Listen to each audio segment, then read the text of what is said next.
Hello दोस्तों, नमस्ते, प्रणाम। मैं पूजा तिवारी आपके अपने यूट्यूब चैनल पूजा तिवारी अवधी गीत पर स्वागत करती हूँ।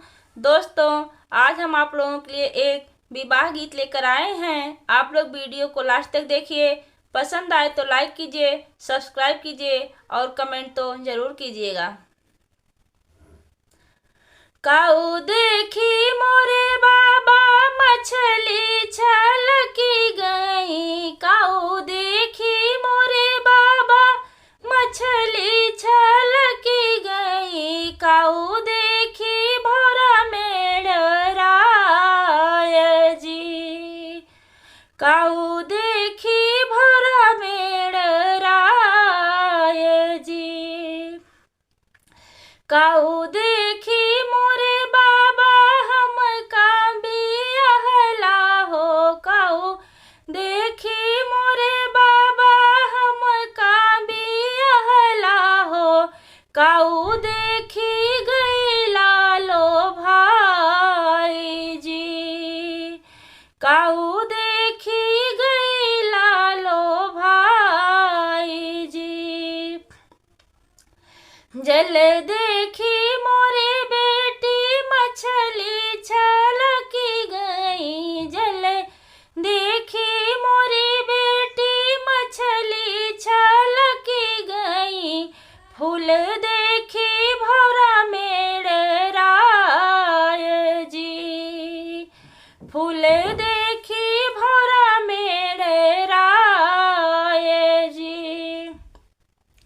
धन देखी मोरी बेटी तोहै का बियाहली हो। धन देखी मोरी बेटी तोहै का बियाहली। अरे बर देखी गईली लो भाई जी। बर देखी गईली लो भाई जी। कवन ग्रहण बाबा साँझ लगत है हो। कवन ग्रहण बाबा साँझ लगत है। अरे कवन ग्रहण भीनु सार जी। कवन ग्रहण भीनु सार जी। कवन ग्रहण बाबा मड़े लगत है। अरे कवन ग्रहण बाबा मड़े लगत है। अरे के कर होला उग्रह जी।